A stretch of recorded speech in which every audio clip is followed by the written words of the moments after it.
Radyo Katipunan, 87.9 FM.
Mga Katipuneros, it's time to level up!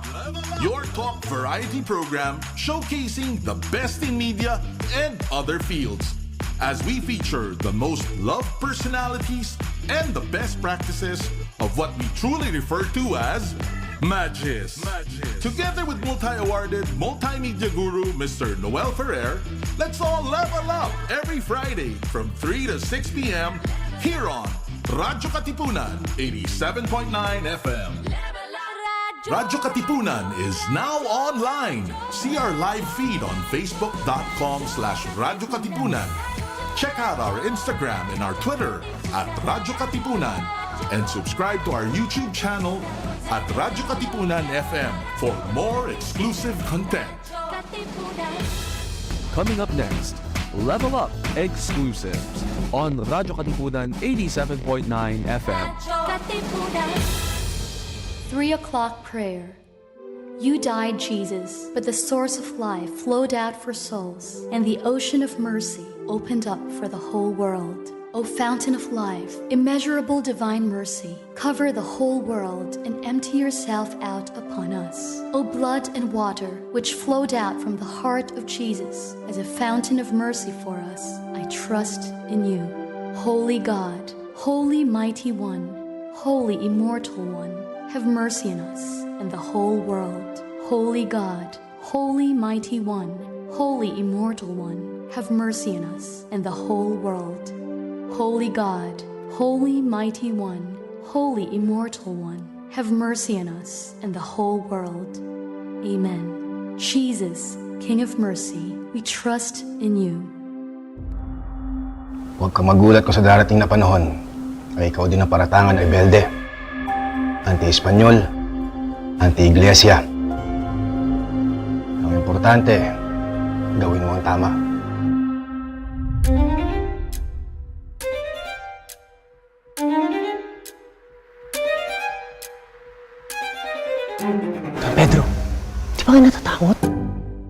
Bakit ako matatakot magsabi ng totoo?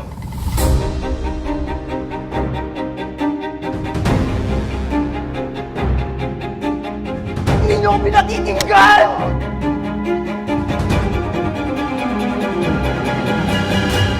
Sabihin mo sa akin, Padre, hindi ba talaga tayo minalas at sinumpang bayan? Buhay pa ba ang alab sa puso mo?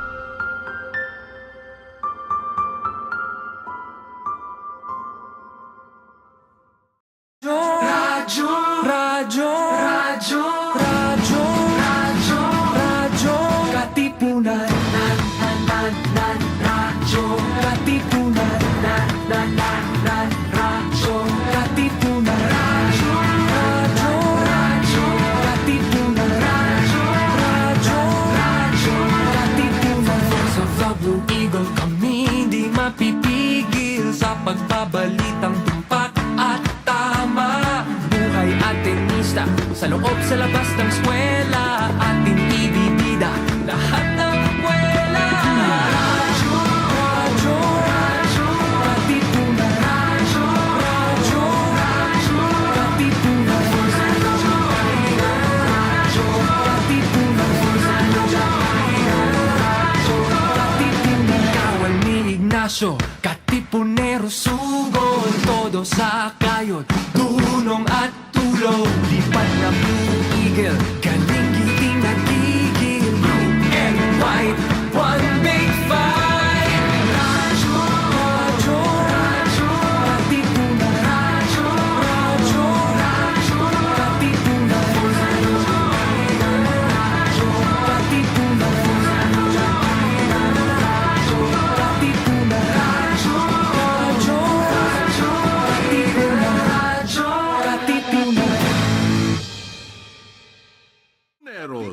It's time to level up!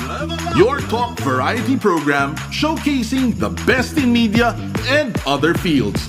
As we feature the most loved personalities and the best practices of what we truly refer to as Magis. Together with multi-awarded multimedia guru Mr. Noel Ferrer, let's all level up every Friday from 3 to 6 p.m. here on Radyo Katipunan 87.9 FM. All good, all ready, all the best. And when we say the best, we're here at Radyo Katipunan and we're giving you the best of what we have in Philippine media. And we're celebrating our 5th year this year. So we launched our new station ID, our new logo, and this is the culmination of the kick-off week dito sa Level Up. But today, we're launching a film. We just launched something here at the Manila Cathedral, and we're kicking off our celebration of a new film initiated by JESCOM. So after Ignacio de Loyola, na isang momentous film, gagawa na naman tayo ng umambisyon na naman ang JESCOM na gumawa ng isang monumental project na GomBurZa.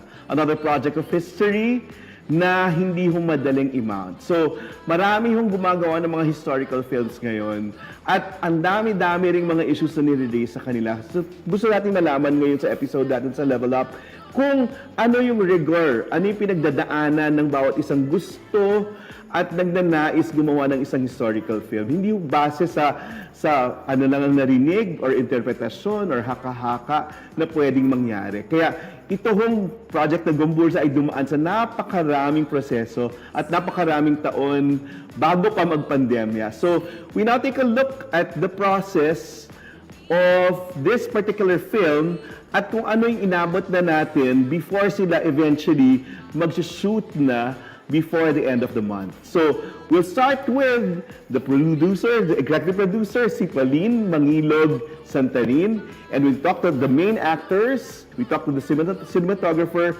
and we'll be capping our whole episode with the director, the captain of the ship, si Pepe Jokno. So, here now is our, well, you say it, the making of GomBurZa, the monumental film project of JESCOM.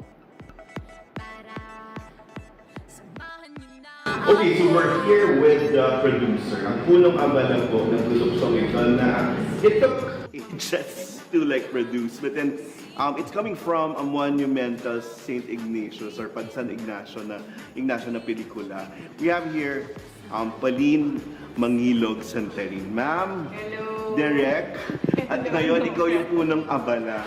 So how does it feel that finally matutuloy na itong proyektong ito? Ay, nako, Noel. Alam mo naman yung kwento ng pelikulang ito. Marami kaming pinagdaanan. Totoo yan. Dinaanan pa kami ng pandemic. Totoo.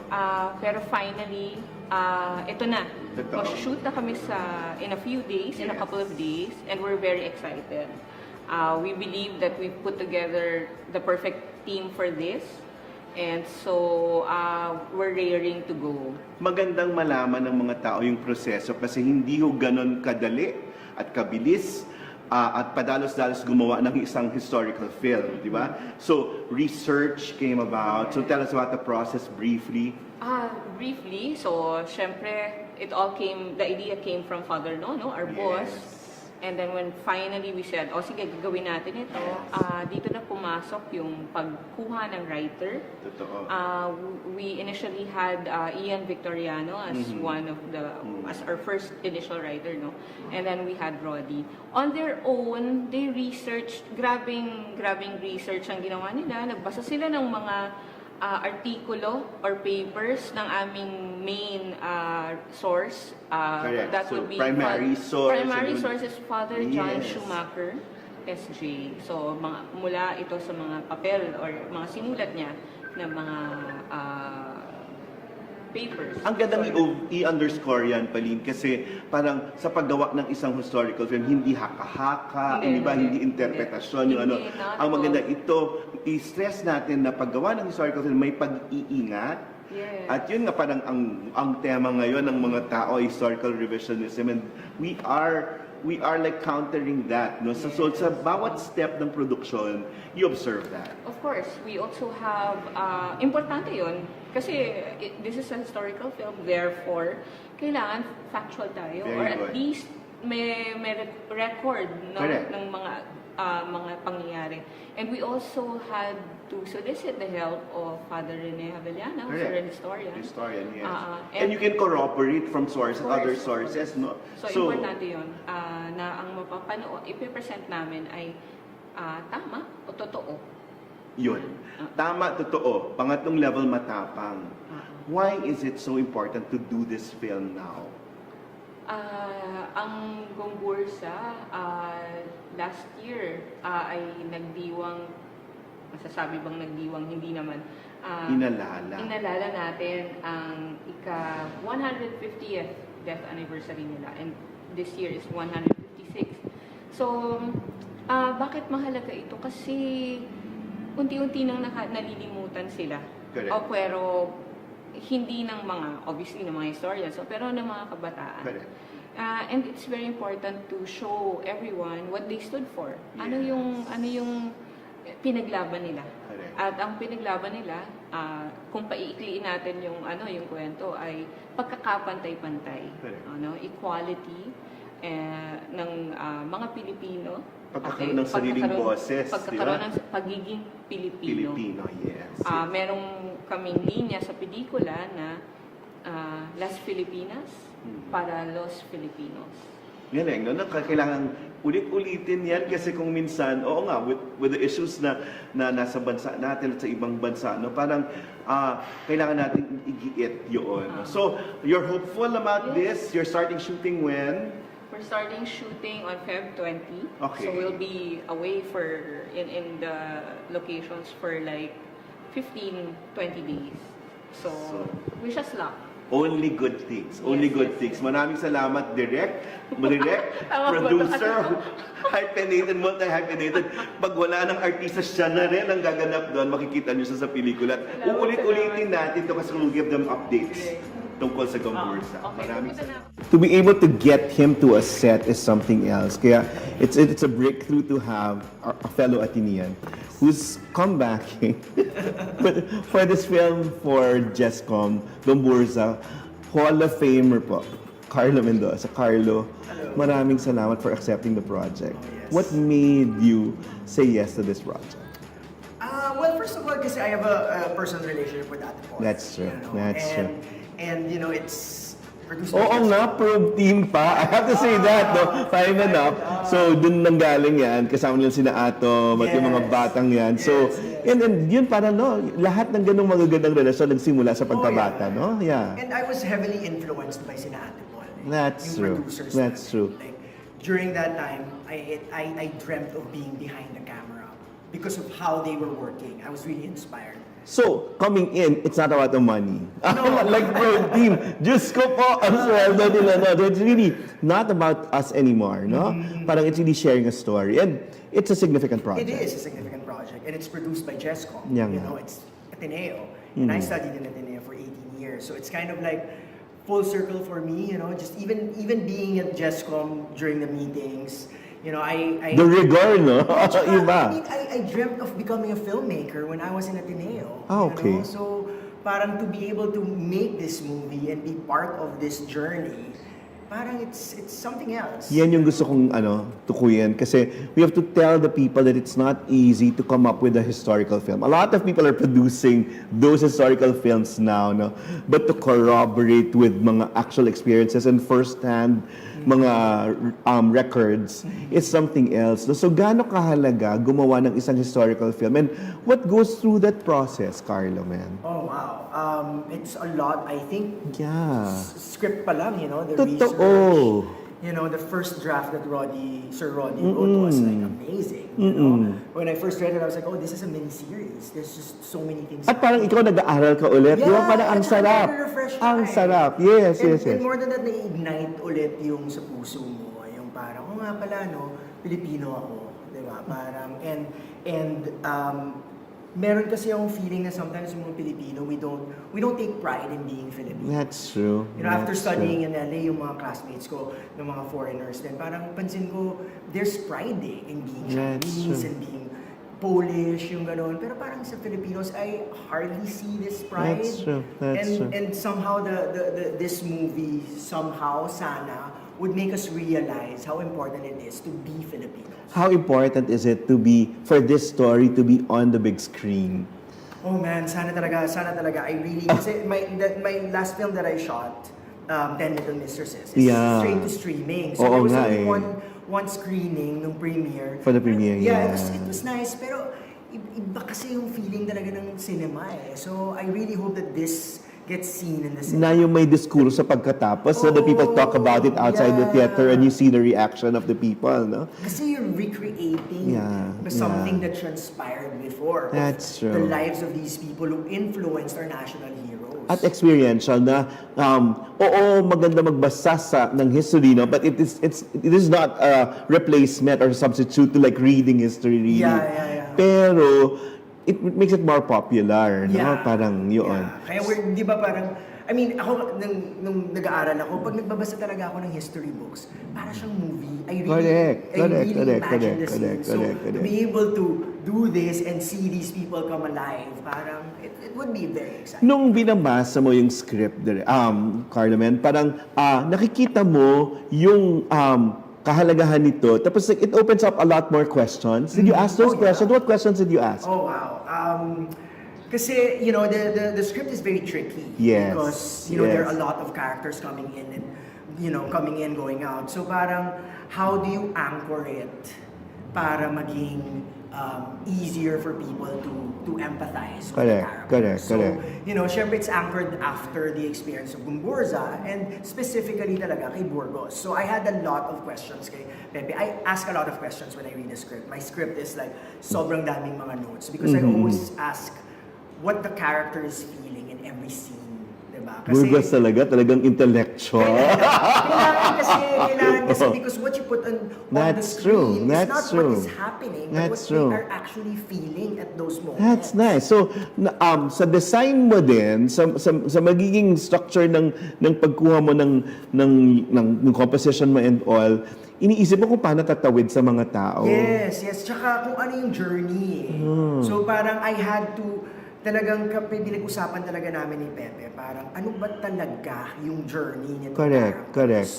And so, even the presentation that I showed him, yung ganon, parang it really is about the Filipinos coming out of the shadows. Correct, And correct. going into the light.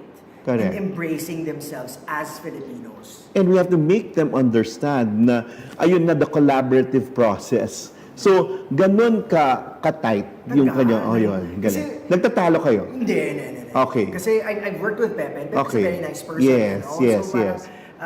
And he's very collaborative. Okay. He encourages people to speak. Okay. So I remember I was still in LA, nag-creative meetings kami every week. Sabi ko kasi I think Ganyan it's very talaga important. It's very important. And then the entire team jumped in. Si Erickson, the PD, sila Ate Paul, everyone was just there listening. And then if they wanted to say something, okay lang. So the shooting script that we have right now is a product of those creative meetings. Pang ilang draft na yan? Oh, hindi ko na alam. Ang galing, no? Parang Pero ang ano na siya, sabi ko kay Pepe, after reading the latest draft, sabi ko, natahina emotionally. Buti. Kasi importante yun yung emotional thread. More than hindi yung nababasa mo lang, di ba? Hindi, kailangan maramdaman mo. Kailangan madala tayo dun sa moment, dun sa paggagarote sa kanila. Totoo. Diba? Ano ba yung dapat natin maramdaman? Hindi lang nangyari lang. That's true. Ano yung epekto nun dapat sa atin hanggang ngayon? Diba? Okay, going back to your artistry, ano naman yung epekto ng pagtanggap mo ng project sa sarili mo? Parang, yun yung hamon sa pagtanggap ng mga ganitong project. Kung racket lang yan kasi, pwede mong gawin, tapos iwanan. This one stays with you eh. Yeah, tsaka, I've done other period films. That's true. That's true. And it's always from a different point of view. Because, Bonifacio from Andres, and then, iba yung mga point of view. This is from the point of view of Burgos naman, of GomBurZa. So, iba rin yung pero, importante kasi yung I don't know, I think it's important to make peace with the past. That's true. For us to understand who we are right now. That's true. And that we keep repeating the same mistakes because we don't consult history. We don't refer to history as much. At ngayong pelikula, magiging pelikula na siya. Parang, ano yung hope mo that we're trying to revive the film industry here in the Philippines. Sabi mo nga, streaming is the call for the season now. Pero why do people have to go to the theaters to watch this now? Well, the experience. The cinematic experience is really different. That's true. I mean, so for coverage, it will be a big one. Well, I don't know. I hope it's more of like an emotional yes, journey, yes. I really want us to capture what these characters are feeling and how the passion was ignited. Yung mga Masons, yung mga students ni Burgos, yung ganon. Lahat kasi sila na-ignite yung puso nila na paglaban natin to, parang lang yata mga Espanyol sa sarili nating bansa, ginaganito tayo. Diba? At sinabi niya talaga yun. Well, totoo naman. And to have that voice, and reclaim that voice. No? Given the situation that we have now, while dealing with countries like the big powers like the United States and China and all, how relevant is this movie? I think more than that, it's us. Yes. It's how we see ourselves. Yung laban natin sa sarili natin. Yes. I think that's what we lack as Filipinos. That's true. Diba? Things that will unite us, no? Yeah. So ako talaga yung feeling ko na parang kumbaga problema sa atin as a people, yun, and in which I hope this movie parang kahit pa paano ma-ignite yung mga puso nila na parang, maging proud tayo na maging Pilipino tayo, di ba? This is legacy work. Oh, yeah. Na ibang klase, no? Something yung mapag-aaralan ng mga tao. Yeah. Tsaka, just yung kanina lang sa mass, yung just to be with That's true. Yung basbasan ka ng mga Jesuita. Correct. Parang, grabe, parang may ilaw na gumagano'n sa mukha ko kanina. Parang yung the grace and the blessings there, no? Seryoso. Pero ito, ano yung gauge man ng success for your work here in this film? Kasi kakausapin kita pagkatapos ito na-achieve mo ba? Parang ikaw, ano yung benchmark mo dito? Wow. Kailan mo masasabing, nagtagumpay ka? Siguro kung talaga, kung Siyempre, as a cinematographer, I'm in charge with the visuals. Yes. So and through, kasi meron akong design sa ilaw. Yes. I really hope na what I'm thinking of, my plans can come out. Yeah. Yung coming out of the shadows into the light. That's the philosophy of the lighting. So parang nasa kadilim sila there, parang gano'n. And then eventually they're gonna be into the light. And ang galing din kasi yung script ni Pepe. Ang galing. Yung dialogue ni Gomez na parang sana magsilbing liwanag sa dilim ng kamatayan natin. Parang ganun. There's a line there towards the end of the movie na parang, wow, it's perfect with the design of the cinematography of the So invite the people now. So the challenge for the youth to like yes, support this movie. I really hope everyone would watch this movie when it comes out, and I really hope everyone watches this movie when it comes out, hopefully in the theaters. Iba pa rin po ang cinematic experience. We are shooting it for the big screen Yes. and hoping that it comes out in the cinemas. And I hope you don't just enjoy it, but sana mapukaw yung mga damdamin at isipan natin. At kung may mga tanong pagkatapos, mas maganda pa, no? Yeah. Parang Sana alam na kilalanin na nila yung GomBurZa, di ba? ulit. Kasi marami- Hindi lang siya characters na yun dumadaan pag exam, no? Yeah. It's that, they're coming alive. Yeah. And then, ano yung personal tanong mo sa kanila? After this, parang realization na hindi mo alam nung, yung ngayon mo lang nalaman pala about GomBurZa. Kasi ang ganda, it's sa mga characters sila kanina, parang, oy, hindi ko alam na gano'n, parang Well, hindi ko alam na... Manila Cathedral. Sinabi nila kanina yun, na nagulat, na nakakakilabot daw yun, no? Yeah, tsaka tawag dito, well, Dawn pala, napaka-cinematic ng death nila. Yes. In Bonifacio, we started the movie with the death of Yes. Hindi kami doon. Sabi ko kay Pepe kanina tuloy, sabi ko, the Dawn pala sila pinatay. So it's ang galing din, and you see the humanity of the characters as well. Yung That's parang, true. and what have I done to deserve this kind of death? Diba? Parang, so kahit na sabihin mo martyrs sila or you consider them as heroes, they're still human beings, and you will see how human they are in this movie. Galing. So, yung katotohanan nandito. So, at saka mahigpit yung kapit nyo sa nahanapin yung katotohanan. Walang fake news. Walang distortion of facts. Wala. Number 2, katapangan. Nandito sa pelikula. Yun yata yung kailangan talaga sa ano. At yung puso nandito. Yun yung habol mo naman. Yeah, kasi I think, even sila yung puso kasi na, yung pinaglalaban nila na kilalanin tayo, na mga dati anak ng Espanyol yung gusto nila. That's true. Diba? Parang, yun na sana ngayon, ganun din tayo. Ang galing. So, parang, with your diaspora story, with an outside, parang with the Filipino outside, living outside the country most of the, how many months ka doon? Parang half, no? Parang looking at the Philippines now, parang ano yung pwede mong iwang mensahe dito sa pelikula through this film na pwedeng maiwan sa mga Pinoy. So, yun, coming from where you are at this point. Well, ako, I think kailangan maniwala tayo sa atin. Natin, sarili. Totoo yan. Sa talent, because there's so many talented people here. We just need to be given the chance That's true. to showcase our talent. So, it's nice that we have the streaming services right now because we get to be seen worldwide. That's true. And we deserve that. And I think, i-embrace natin yung pagka-Pilipino natin, hindi yung parang, gayahin natin yung ginagawa. Tama. Hindi. Tama. Diba? At supportahan yun. At supportahan yung mga efforts. Kaya yung Koreans, look at them. That's true. Diba? They sold their culture. No, I think the creative industry has gone far naman in supporting each other, all these initiatives. Sana pati yung government. At sana yung karamihan ng mga tao, yung mga tao talaga. Private sectors, That's diba? true, that's true. Kasi ganun naman sa Korea. Sa ibang bansa. Diba? So you're looking at this beyond, transcending yung ganong limitations. Sa tingin mo? Pwede. Coming from Ignacio de Loyola, no? Parang pwede. Lalo na ngayon, may parang merong yung mundo medyo tumitingin sa Pilipinas. Correct.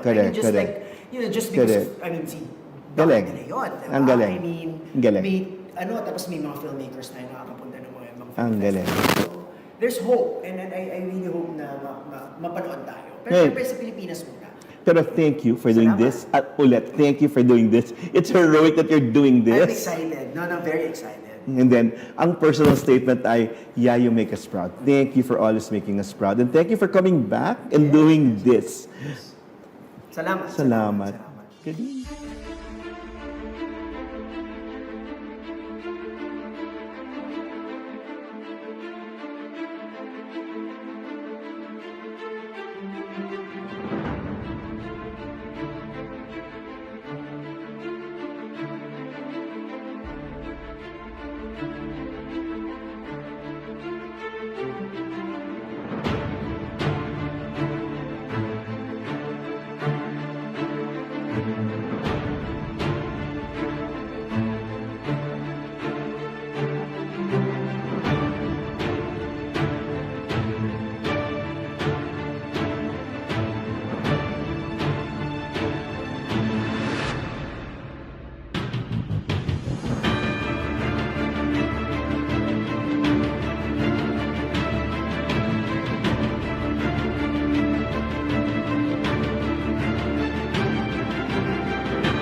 We're honored to have the main cast of GomBurZa brought to you by the Chescom Films.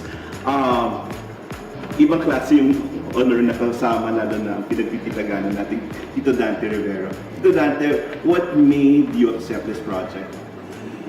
Unang-una kasi, nung magkausap-usap kami at sinabi nga GomBurZa, alam ko it will turn out very good. Yeah. Nagugustuhan ko unang-una kasi it's history. Yes. History. So it will Pero may responsibilidad doon. No? When you take something from history, kailangan mo talaga maghanda. Yes. Kaya a lot of preparations. Ika nga, nakikita ko ang hirap ng mga kasama namin, from the director, the staff, crew, that in preparing all this And even senior actors are given really meaty roles like this, no? And now, from senior pabata dapat, no? So Cedric Juan is playing Jose Burgos here in this film. Anong paghahanda yung ginagawa mo para gampanan mo to ng makatotohanan? Well, since na-confirm po yung role for me, or I think that was first week of January. Okay. Yeah, since then, sobrang lagi ko tinatanong all the Spanish translations kasi si Burgos kasi sobrang talino niya. Ang dami niyang doktorado, dami niyang masters. Tapos, yun yung unang gusto kong somehow ma-break kasi yung language barrier medyo mahirap siya mag-block. That's true. So, while waiting for that, I'm researching. I'm like yung social classes, and also the difference of the Archbishop, the settlers, so that I could understand yung life nila 1800s. So as much as possible as an actor, I don't wanna memorize it first. I wanna get a grasp of the whole story. Information first. Yes. Kasi madali na po siya. Correct. Pag nandun na lahat ng mga info, mas madali na, mas alam mo na yung mga rason kung bakit mo sinasabi, bakit na, ito yung mga linya, bakit pinagalitan ng writer. So, ayun. And yung pakikipag-usap din kila Pepe, and also may co-actors na available anytime. And I'm sure this will be a very collaborative set. Yes. And we're honored to have a very great young actor here. And we're honored to have you. Thank you for accepting this project, Mr. Enchong D.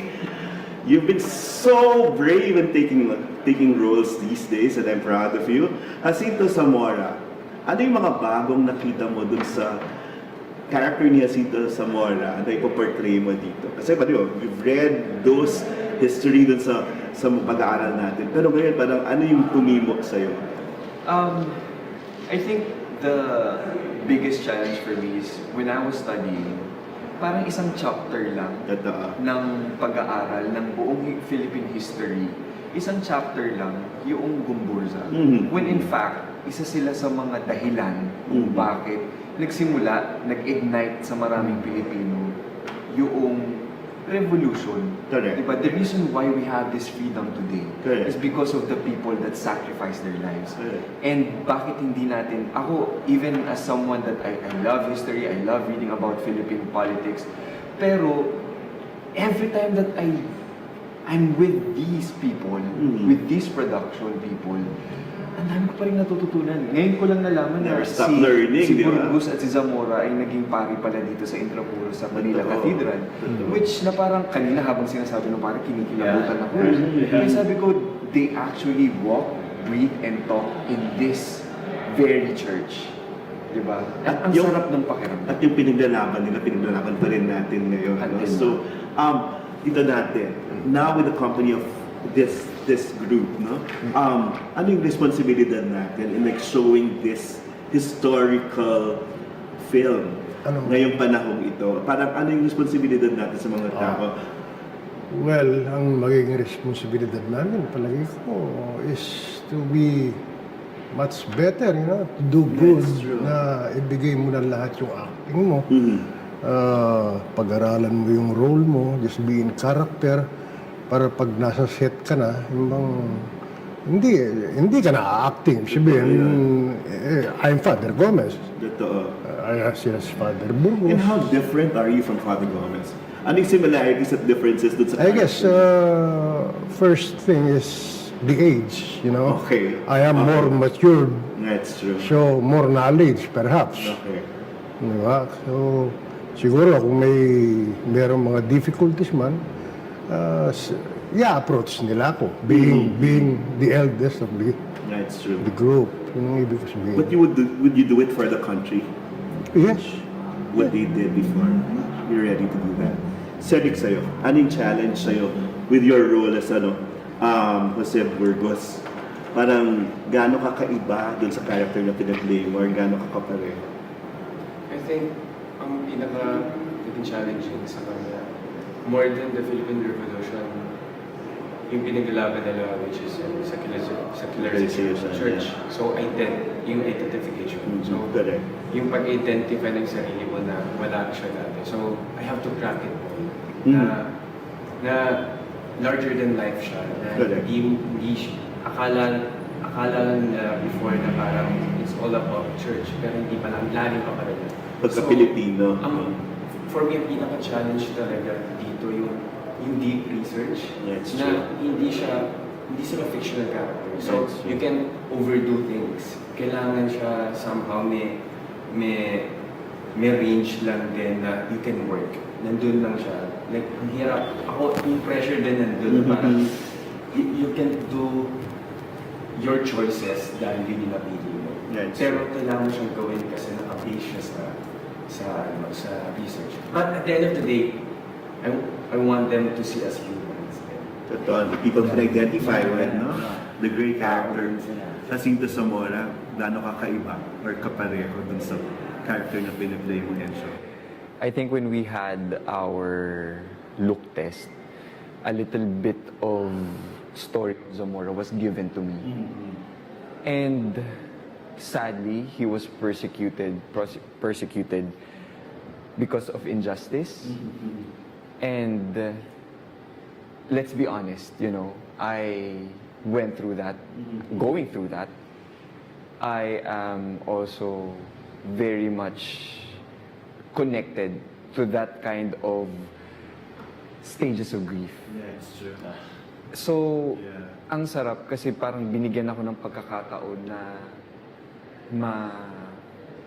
malagay sa trabaho ko, sa pelikula ko, isa sa mga pelikula ko na, nung time na ginawa ko itong pelikula na to, ramdam at naiintindihan ko kung ano man yung pinagdadaanan ni Padre Zamora. And I want to immortalize that. And I am very thankful because pakiramdam ko ang haba rin ng pinagdaanan ko bago ko mapunta dito sa cast na to, sa buong pelikula. Ito Dante, sa karera niyo po, ang dami niyo ng roles na ginampanan. Ano pa yung tama nitong role na to sa'yo? Parang, ba't kailangan mo pang gawin to? Gaya ng nasabi ko kanina, it's history. So talagang ako maano ko sa ganun eh. Is legacy work for you already? Talagang mas gusto ko yung mga ganitong na tipo na history na tell the people the truth, yung talagang totoo na hindi ka pwedeng maalis.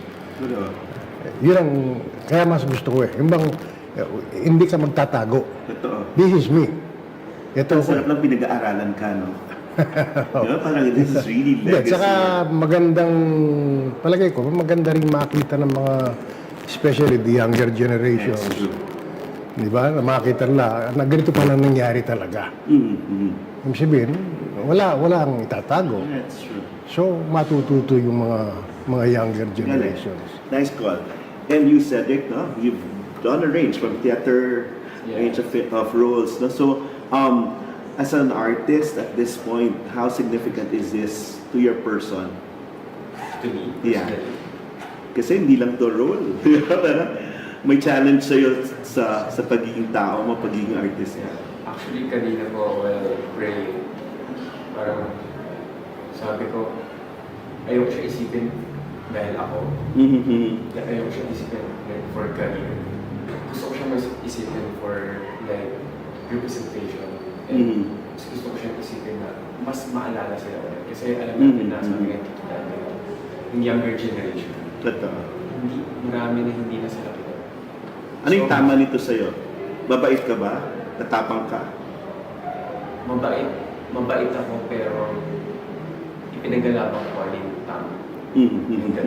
Yung merong thin line ng kabaitan na kailangan at some point you need to stand up. Kasi the rebellious push. Oo. Magdase.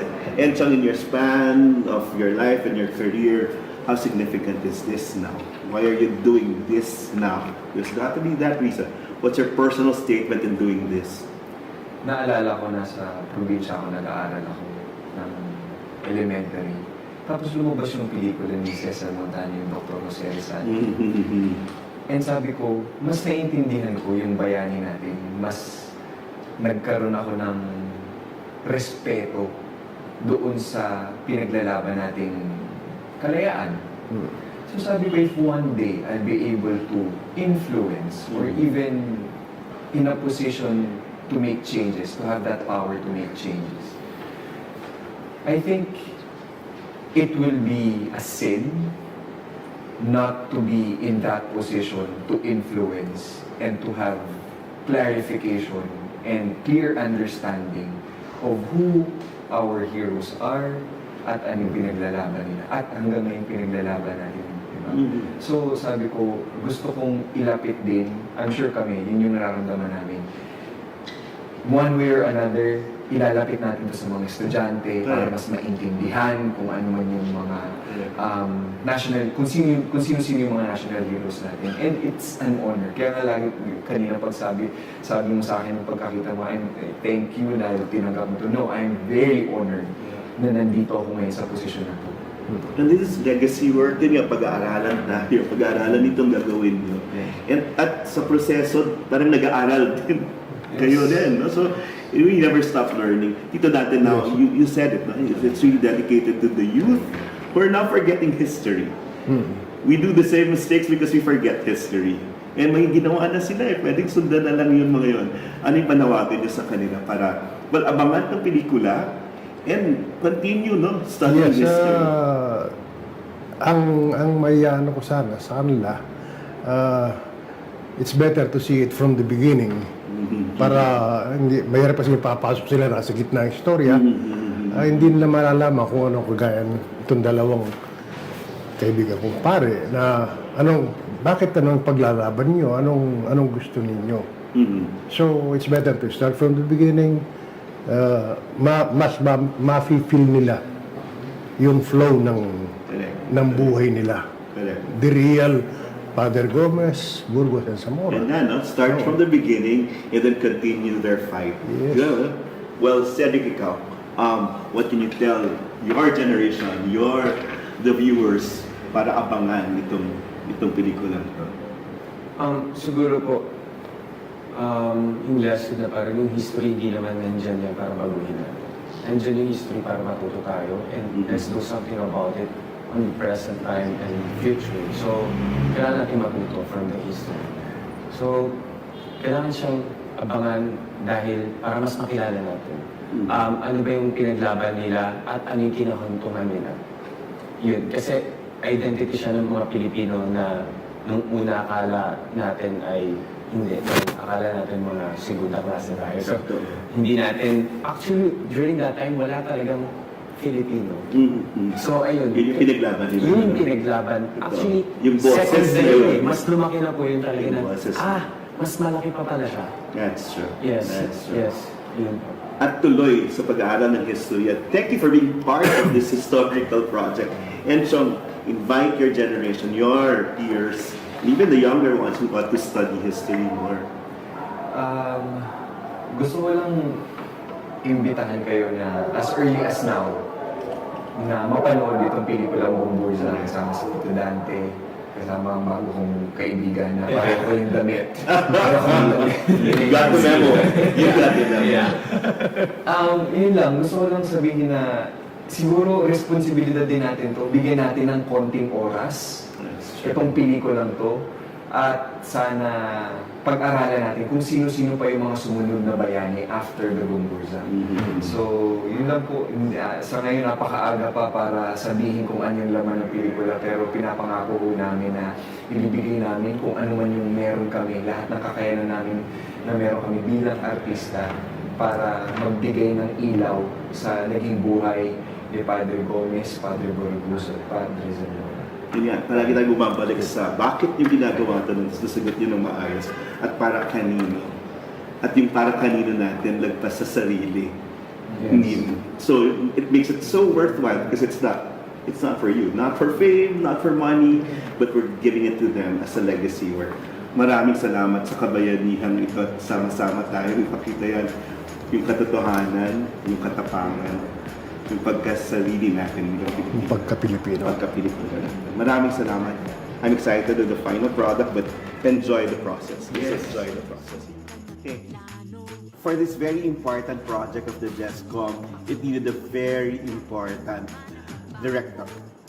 Medyo natagalan ito, pero it landed in the right person kasi he's not only reading or studying history, but living it actually. So, Pepe Jokno, the director, Pepe, ang tagal na nito, buti na lang, matutuloy na. So, tell us about the process. A lot of films are being done now, historical films are being done, but then, kakaiba tong prosesong dinaanan. Tell them about the rigor. Ilang taon to in the works? Noel, it's so surreal. The last time we were talking about this was 3 years ago. I know. Before the pandemic, we had just did our first pre-production meeting. We were going to start rolling. It was March 20, 2020. And then 1 week after the lockdown hit, so we had to pause everything, unfortunately. But I think blessing in disguise because over the few years of the pandemic, we were able to revise the script and get it to a place that we feel is very powerful. We were also able to find the right cast and the right crew. And I'm just so grateful that GESCOM has stuck with this project. You know, Noel, I really have to say, it's so rare to have a producer. Passion project. Passion project. It's so rare na parang you're doing it out of love of country and love of God. And I'm so grateful. At suntok sa buwan yan, as we speak now, I'm asking them, uy, may pera na ba kayo for this? Sabi nila, well, I hope when we tell the people about this, they'll become excited and then they want to be part of it. No? May pang-shooting naman daw kayo, wala kayong problema. But a lot of people are partnering with you in the other aspects of production. But, well, in the material, kasi, well, sa paggawa ng isang historical film, it starts with the material. And it had to sit well with you. At para sa'yo, tinataya mo pangalan mo, apelido mo, pamilya mo dito, Pepe, kailangan totoo. So in the quest for showing the truth, ano yung mga naging tanong mo or requirements mo in the process?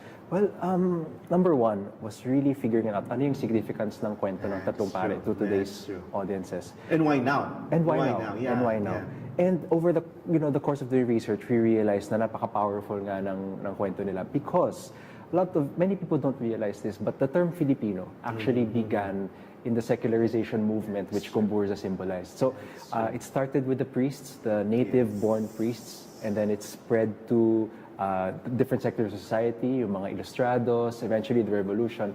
So if without those priests calling themselves Filipino, none of us would be Filipino. And I think this film puts a spotlight on that. At kausap ko nga si Carlo Man kanina, no? Parang, well, ang pagtatalaban niya na in the issue of China, US, the mga powerful countries, hindi nga yun eh. It's about us. It's yun, reclaiming our voice. Hindi yung laban sa ibang bansa muna.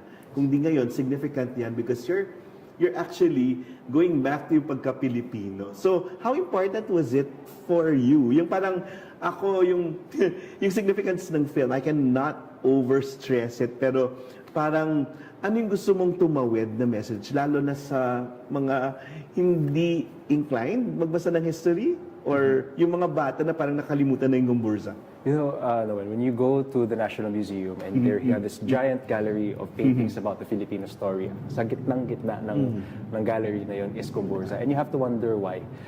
True. Magbibitaw ako ng maybe a word that is overused and we may not wanna, but dati kasi watak-watak tayo. We were, there was no term na Filipino, either Bisaya or Tagalog, Papanggenyo, Caviteño. And when the three priests were killed, for the first time, everybody, no matter whether they were Indio or Mestizo, no matter what background they had, they saw themselves in the story of the three priests. So nagkaisa sila, there was unity for the first time in our country, and we owe that to the three martyr priests. Ang galing, no? And kahit ngayon that you're about to shoot, a lot of questions are cropping up pa rin. At tipong ikaw, may realization pa rin bilang filmmaker at artist sa'yo. Parang ano yung tama sa'yo ng pelikulang yun? Ano pa yung mga tanong mo na, kailangan maging authentic, kailangan, yung the details ba? Parang, yun, gaano ka magiging stricto doon? Well, this is a film that's based on historical events, inspired by historical events. So, kailangan i-underscore yun. Yeah. Inspired by. Hindi to interpretation of, di ba? Well, hindi siya textbook also. Yes. We took what happened in history and then we interpreted it in a creative way depending on how we interpreted also. Pero may mga first, primary source, secondary, so may ganon, di ba? So, we have a historical consultant, si Father Rene of Jesco. So, everything that we wrote and everything that we are producing has gone through him and has gone through some consultants. There is an attention to detail in terms of, actually, with our cast, nangingilabot ako looking at their pictures because they ended up looking so much like their basis or their counterparts. Cedric as Burgos is so uncanny. Si Tito Dante as Gomez, uncanny. Enchong as Zamora. When you see them side by side, grabe talaga yung comparison. So I'm so happy na we... At that transform sila. And I think yung nakausap namin kanina sila, parang yung commitment nila to the character and to the film is different. Parang they also, as artists, would research on their own, no? So ano yun? Sinabihan nyo? Or parang, was it a chance or it's just in them when they accepted the project? It's in them when they accepted the project. Parang it just inspires them to read and do research. So there are some actors with the other roles who come up to me and say, alam mo ba na I discovered that I'm somehow related to the character I'm playing. Wow. So may ganung synergy. It's uncanny. Galing. No, and with your staff now, Carlo Mendoza had to fly him from Seattle, from the United States and come here. How was it? Parang he just gets mga choice projects. Yeah, I'm so happy. But Carlo, I've worked with before on my film Above the Clouds, so I was happy that he said yes to this. Yes. I have a good working relationship with Carlo. Very good. Parang sobrang in sync namin in this film especially. Na ibig sabihin, disiplinado din yung production kailangan, di ba? Kasi yung limited number of days at ang galing, no? And we're following, of course, the protocols that we set during the pandemic. Yung working hours. Still, important sa amin yun. Habang yung ibang mga sistema ngayon, di ba? Huwag na natin pangalan. Oo nga rin. Pero yun nga, buti na, yun, meron pa rin regard to the protocols, no? And also, sabi niya yung abangan yung play of yung liwanag sa dilim.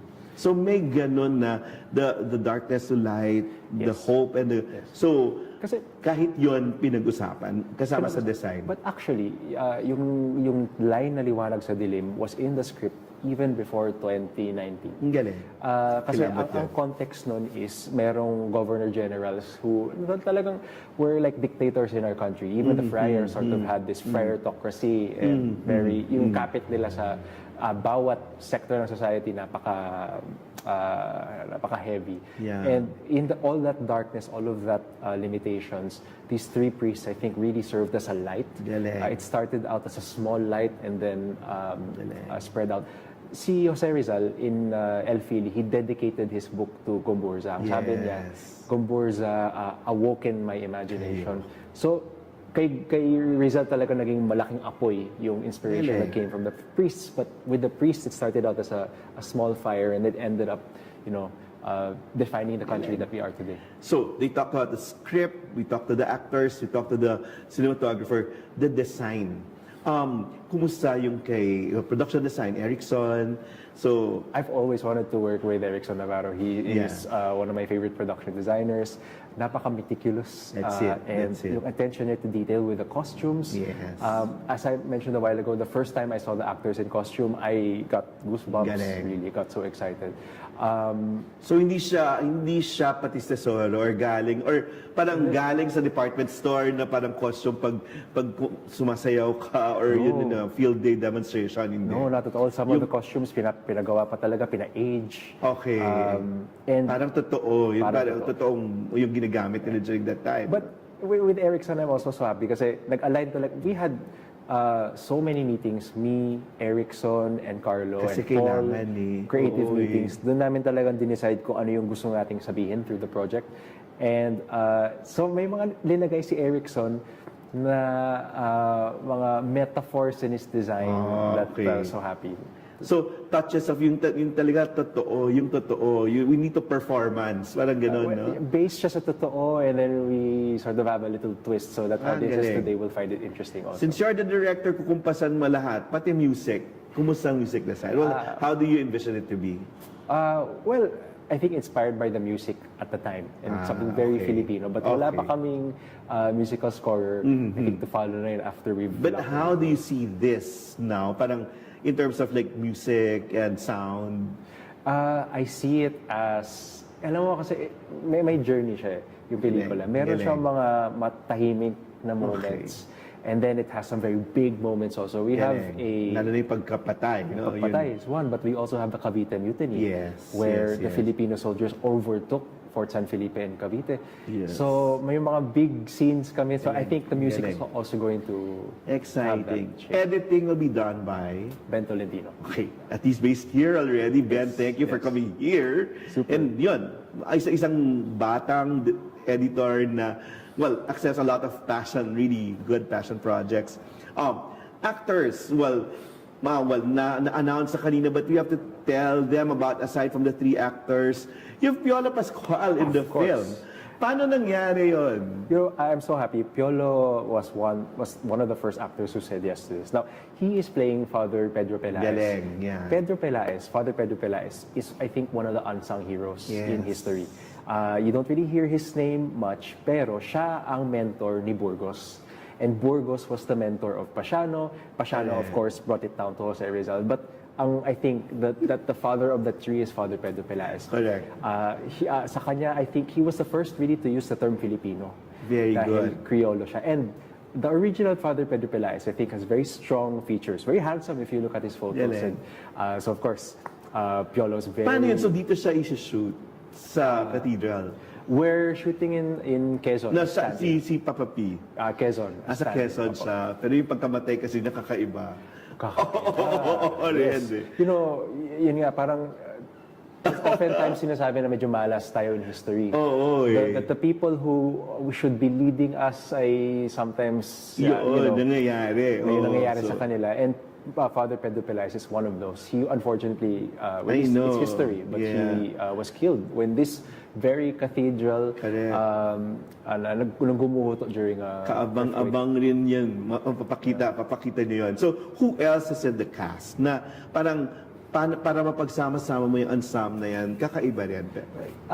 There's a fourth. Actually, on the day that GomBurZa was executed, 4 silang pinatay sa garrote. The fourth is a man called Zaldua. And he was actually the guy na dahil sa testimonya niya na implicate yung 3 pare. Okay. So, a lot of people see him as a traitor to the 3 priests, and we are exploring that. Pero we somehow saw a humanity. It's a good story too. It's a great story. We saw humanity in him. So, si Ketchup Eusebio is playing a very Korean award-winning actor. Comedian, but also such a great dramatic actor. And with Zaldua, kasi I think he can really sympathize. You know, galing. I really like watching movies and series na comedian, pero may twist, no? Pero dramatic in the role. So that's it. Tapos yun, at makikita mo, traidor ba siya? Pero yun pala, meron siyang backstory na gano'n. You could have had a better decision to have Ketchup there. Yung ensemble, Tito Jaime Fabregas. I was just about to say, when I was younger, film student, actually even before high school siguro, I watched Jose Rizal. Okay. And Jaime Fabregas' performance as the lawyer in Jose Rizal, the close-ups on him were so powerful. That was one of the first moments that I felt I want to be a director. And when I met with Sir Jaime for this, I said that story to him, and I'm so glad that he said yes. He is playing Archbishop Martinez in the film. Now, very powerful yung role ni Archbishop because when the 3 priests were about to be executed, ang gusto ng Governor General is tanggalin yung kasoks nila, yung sutana. He wanted them to be humiliated. But Archbishop Martinez stood his ground. He said no, they will be executed as priests. And it's because the 3 priests were wearing that the people saw na kung kaya nilang gawin to sa mga pare, what more tayo bilang Pilipino. And it's that image of 3 priests being executed that really united us, I think, as a country. Hindi ka natatakot na, some movies like Smaller and Smaller Circles was about, di ba, priests and all, no? Ito na naman. Pero of course, iba naman yung GomBurZa sa no? Pero parang, would people really be interested? How can you get them interested in the lives of priests and the religious? Well, lalo naman pinaglalaban. There's a film that I really like, the 2 Popes. Yes. Netflix. Sana dito din. Well, pero ang maganda kasi sa 2 Popes is humanize nila yung mga priests. That's true. Si Pope Francis and si Pope Benedict. And you do that here. Well, we saw in that film, we saw them eating burgers. That's true. And here, we are showing the 3 priests outside of the church. We're showing them that's good. in their normal daily life. And that's what good. I think is different with this film also. That's good. Kasi pag sabi nila, hindi makaka-identify kasi parang niche or isang sector lang yan ng bansa. Pero in the end, yung message about being Filipinos, yun yung tatawid sana sa mga tao. Personal as an artist now, Klepe, at this point in your career, how important is this film to you? Well, I'm so happy to be doing a film again after, 8 years? Yes. And I couldn't have... At namimili ka. Yun naman na maganda. That you're able to curate. I admire those people who can say no to projects. Yun, and your yes is very valued. And this one, kakaiba. I think, Noel, you were one of the first also with Jescom to think of me too. But I couldn't be more grateful na ito talaga. Kasi parang, it's really coming from a place of love of country and love of God. That's true. So, at sa pinagdaanan mo rin, sa history mo, sa pamilya mo, parang gaano kahalaga yung mensahe ng pelikulang to dun sa hindi pa natin, sabi, nag-usap tayo kanina, hindi pa natin tutuyang napoproses ang pinagdaanan natin bilang bansa.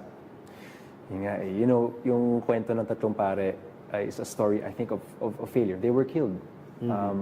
They were not able to, their lives were cut short. They were not able to see the goal that they wanted. But I think in that story, we realize even the value, the value of hope, the value of perseverance, even in the face of death. And so I hope that's what this film imparts. Yun, di ba? Parang a lot of people felt so frustrated na parang yung pagbabago, yung hope na yun, baka hindi na makita sa lifetime natin. But with this film, di ba, papakitaan mo sila na even after GomBurZa, nagtuloy yung paghibaka ng mga tao, yung initiatives ng mga tao. And after this, what do you hope to happen? Well, hopefully this film reawakens that reawakens it. Hopefully, I hope that it gets played in cinemas. Hopefully, in the festival, MMFF. Hopefully, yes, also, yeah. Hopefully, it gets played in schools. Hopefully, we go around.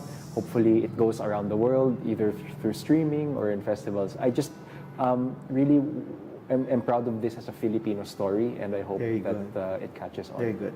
I have to also underscore what si Carlo Men said. No? In the age of streaming, how important is this to be in the big theater?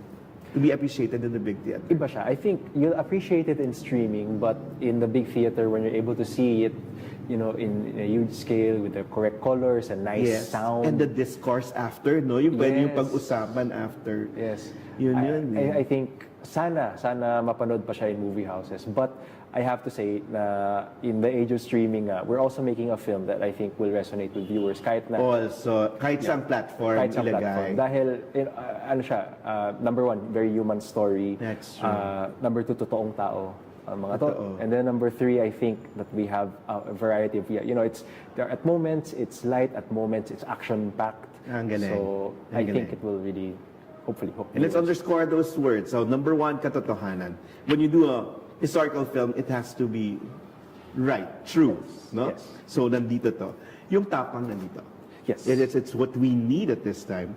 At ang pinakahuli yung puso, nandito. Yes. So on all the part of everybody behind the production, nandito yung puso. I can say that 100%. Galing, no? Parang hindi lang yung output, kundi yung proseso. So, and the whole process has made you better people, and thank you for doing this. Well, can you invite the people now to be, at least be supportive of this? And if there are people wanting to get into the project by helping us, kasi yun nga, parang marami pang tulong yung kailangan, no? Even post-production, even the promotions, I guess, and ikalat lang yung balita na, okay, may gagawing pelikula tungkol sa pagka-Pilipino natin. Invite them, tell them, and entice them. Well, I would like to invite anybody who's interested to come and help us produce this film. It's a film about how the term Filipino came to life and how without these three priests, we would not have the country that we have today. So we need a lot of help. Nobody is really producing films, much less historical films these days because of the pandemic, but also because of various reasons. So we need a lot of help. And any help will go a long way. So I invite you to contact the production. Any talent or any skill or resources or money that you may have would be a big help to us. This will punctuate the celebration of the 5th anniversary of Radyo Katipunan to this whole airing, no? But dalawang tanong palagi pag ginagawa natin yung mga bagay-bagay, Pepe. Tinatanong natin bakit. Malinaw yung bakit mo dito, no? Bakit mo ginagawa yung pelikula? It's about how we found what it means to be Filipino. So napaka-importanting mensahe, I think, that people need to... Importanting sagutin yun yung bakit. At pangalawa, para kanino mo ito ginagawa? It's for Filipinos today and future generations of Filipinos. Galing, no? Kasi in the end, it's no longer for vanity, not for money, not for you. No, it's not for popularity at all. It's really for them, for the country. So, bine-bless yung ganung project. Parang pag alam mo na lampas sa sarili yung ginagawa natin. Katulad, yan, go. Hopefully, si Rizal was so inspired by GomBurZa that he wrote El Fili and he went on to do such great things. So I hope that the same effect the movie has on to future generations. Ganda rin, no? After watching the movie, you'll start your own way in making people aware of what we need more as Filipinos. Hopefully. Ang galing. So, maraming salamat and thank you for joining Radyo Katipunan for the 5th year. And katulad ng pelikula, kung ano man nangyari sa atin, the process will just live on. At ng pinakamaganda, sama-sama tayo doon sa prosesong yon. Sama-sama tayong natututo, sama-sama tayong umiiyak, sama-sama tayong nagsisimula ulit, nagpapatuloy lang. See you again on Level Up and then see you na sa Katipunan at abangan ho natin yung pelikulang GomBurZa na hindi lang tungkol sa tatlong pare, kundi tungkol sa ating lahat. Huwag kang magulat kung sa darating na panahon ay ikaw din ang paratangan ng rebelde, anti-Espanyol, anti-Iglesia. Ang importante, gawin mo ang tama.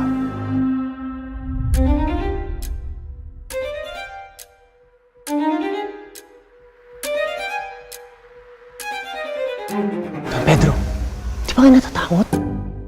Bakit ako matatakot magsabi ng totoo?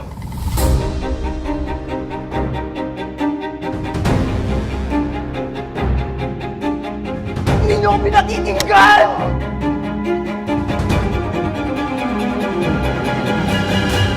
Sabihin mo sa akin, Padre, hindi ba talaga tayo minalas at sinumpang bayan? Buhay pa ba ang alab sa puso mo?